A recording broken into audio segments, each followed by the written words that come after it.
All right, we're back. Another review. So we did a Hella Slogger last time. Now we're just going to go Big Daddy style. And we're going to do a German style Pilsner from Tatamagouche. So this is the Fröhlick German Pilsner. German style Pilsner. And let's go to the old Tatamagouche website and see what they have to say about this one. All right. So let's just pop over there for a sec. So they say, 5% alcohol by volume. Whether you're making memories with friends or unwinding after a long day, Fröhlick German Pilsner is a cheerful companion that adds joy to any occasion. And I guess Froh is like German for like happiness or something along those lines. So Fröhlick is like some sort of play on that word, variation of that word. I don't know. It's German. It's all crackety, schmackety, schlackety, invade Poland. You know how their language goes. German style Pilsner. Let's see what else they say here. Anything other than tasting notes? Noble hops grown from our friends at Island Hop Co. and PEI, Prince Edward Island. And water, malt, hops, yeast. So that's good. There we go, like that. Yeah, there we go. So German style Pilsner. What's different about a German style Pilsner? We've gone over this before in the past, but German style Pilsner is generally a little lighter on the hops compared to like a Bohemian Pilsner, like a Czech Pilsner, whatever, your Central European Pilsner, the typical kind of Pilsner where the hops is much more spicy and a little bit more intense. The German style Pilsner is a little bit dialed back, and the malt comes a little bit more forward. It's generally what a German style Pilsner is. And it also differs from the Italian style Pilsner, which is basically a German Pilsner with dry hopping. So you don't necessarily get more bitterness, but as hops are added to the beer as it brews and balls or whatever, you'll get more flavor overall from the hops. So that's like Italian style Pilsner, which is actually my favorite style Pilsner, honestly, because you just get so much hop flavor. German style Pilsner is like in between. It's in between the Italian style Pilsner and it's in between the traditional Czech, Central European Pilsner, basically, is what we're looking at here. So we got it from Tatamagouche, 5% alcohol by volume, as I said before. We'll pour it right now.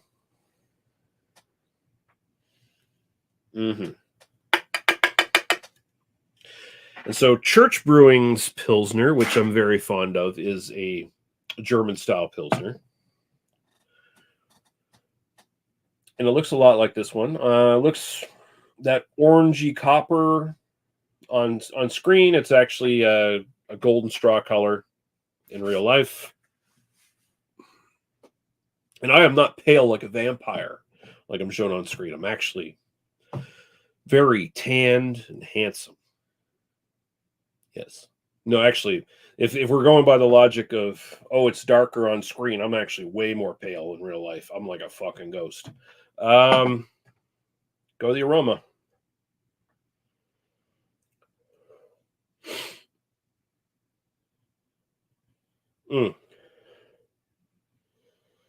So immediately, like, not big on the hops.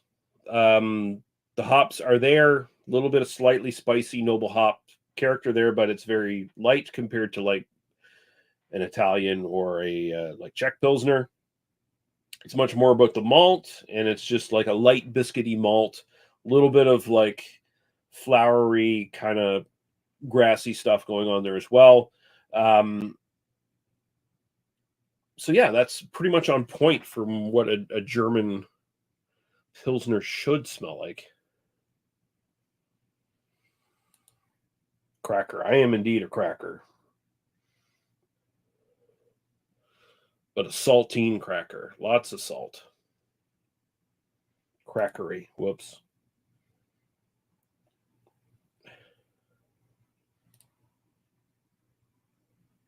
Yeah, it's got a nice light kind of malt smell. The hops are there and they're very much in the background. So again, German Pilsner, you're going to get a little less hop character, going to get more malt character, and so far it is delivering. So we'll go to the taste. Cheers.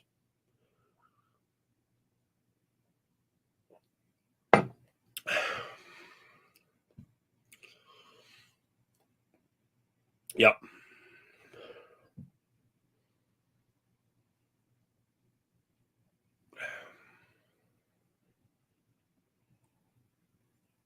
That's so good.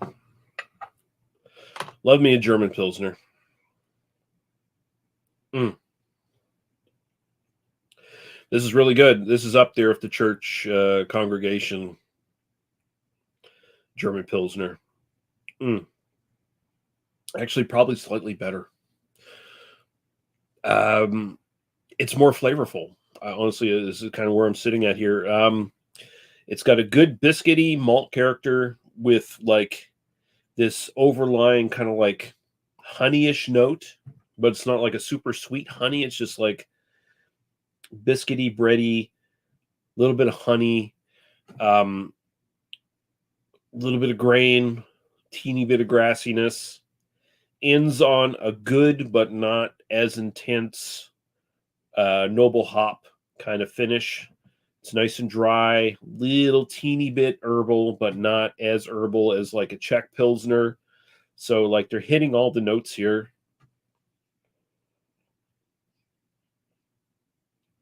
Damn, that's good.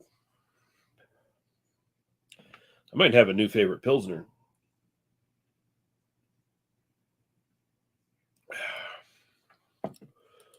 Paul says, crisp, clean, refreshing. Sounds good. Simple, but lots of good nuances. Yes, that's what this is. Since I've just been drinking so many Pilsners, I'm kind of like so used to them now. Like the differences between like an Italian, a German, a Czech, or just like a North American, or just like the other sort of continental European ones that are like slight variations on like a traditional one. This is straight up pretty much classic German Pilsner at this point. From what I understand, the style will be. I don't think I've ever had like a legit like from Germany German Pilsner, but like the ones I have had, I've had a few that like hit everything that fucking like Rate Beer and Beer Advocate and every other fucking source on the internet tells me it's supposed to be. So, maybe not as good as sucking it dry from the tap with my mouth in Germany somewhere, but next best thing. So, and Paul saying, how available is it to you? So I can't get this on my shelf at the NSLC, but I can order this from Tatamagouche Brewing. And I think this is just like we have it for a limited time kind of seasonal thing. So like, I think my next purchase from Tatamagouche might just be a 2-4 of this. That's what I might do. Hell, I might actually do 48 of this. That might be my next purchase because I've kind of gone through everything else on Tatamagouche's website right now that I'm really interested in. Like I'm going to finish off tonight all the stuff that kind of piqued my interest really. Other than like they have a barley wine that I might grab, but I got to buy like 6 bottles of it or something like that. So I'm kind of like on the fence there. But yeah, I mean maybe 12 of these and 12 of their Italian Pilsner might be what I do. If this was on my shelf in the NSLC, this might even replace Church Pilsner as like my more go-to Pilsner because I like this so much. And like Church Pilsner, I think is fucking amazing. But this is just, I don't know, it's a little bit more flavorful. Like the flavor is a little bit more punchy, a little bit bigger. I think it's balanced maybe a teeny bit better. There's a little bit more dryness in the back compared to the Church where it's like, I think a little bit too dialed back at some point. And Paul's saying if they are nailing these styles, the barley wine might be on point. Yeah, that's what I'm thinking. I just don't know. Like, I have to order like multiples of like 6 or whatever for like they do have like rules on how I should order shit. Like, okay, honestly, let's just I'm gonna share the fucking screen again. Present share screen. Okay, so we'll go back. Okay, so there's all their beers. They have any bottles up here? No. Okay, so I think it's on the second page pretty much. What do they have for bottles? I think it's just the one bottle, I think, is what. Oh no, they have this too. Okay, so oh, okay, maybe I can work this out. So they have the square one saison, $10 a bottle. New World Saison blended from Escarpment Labs and dry hopped with Citra, Amarillo, and Hallertau Blanc hops and bottle conditioned. Let's get funky. Silver Award winner, yada yada yada. So like 2 of those for $10 each. But here's the Giantess barley wine that they have. So Giantess barley wine is named after Tatamagouche local Giantess Anna Swan, an American barley wine. The Giantess has a great balance between hops and malt. Hopped of Chinook, Cascade, and West Coast, baby. That is an American style barley wine. Hoppy, earthy flavor, big malt backbone, ready to drink and will age well. Longer it ages, less hop character will be evident, melding into a very balanced beer. Won gold medal and silver and bronze, different years. 10.3% alcohol by volume. I might do it. I have to get like 6 bottles or something like that. Like what is it? I have to add to cart. Beer and bottles quantity must be multiples of 6. Okay. So yeah, I might get that. I might get that because I got that. So I could get 2 of those. I could get 2 of the saison, and then they got this here. Carmine Red Dragon Fruit Sour, which doesn't really entice me all that much. Maybe I just get 4 barley wine or 4 saison and 2 barley wine or what. I don't know. But yeah, I don't know.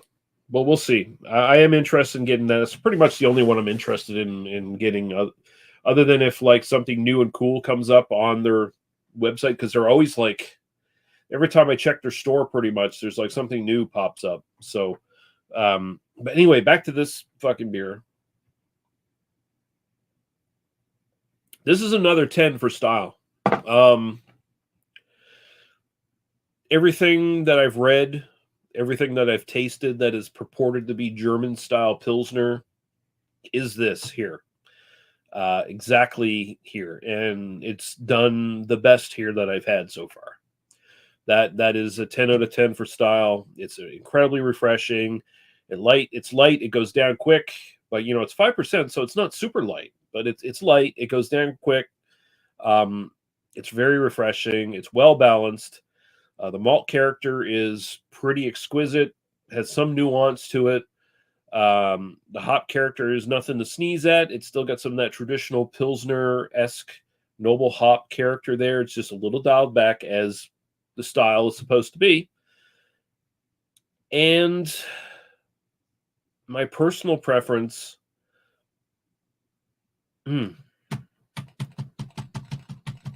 that's where I don't want to overstep my bounds a little bit, because I don't think the style can be done better other than like what I said, like cutting your gums on a German tap somewhere. I think that's the only way you're gonna make it any better. And you get a little mix of the gum blood in there, make it a little bit more earthy, baby. You know what I'm talking about? 9.5. 9.5 personal preference. If this was on my shelf in the NSLC, I would buy it all the time. It would be right there. I'd still probably buy Church, but Church would be my second go-to at this point. This is amazing. I love it.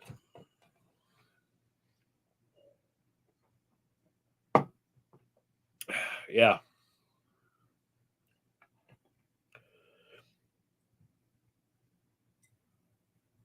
So the Fröhlick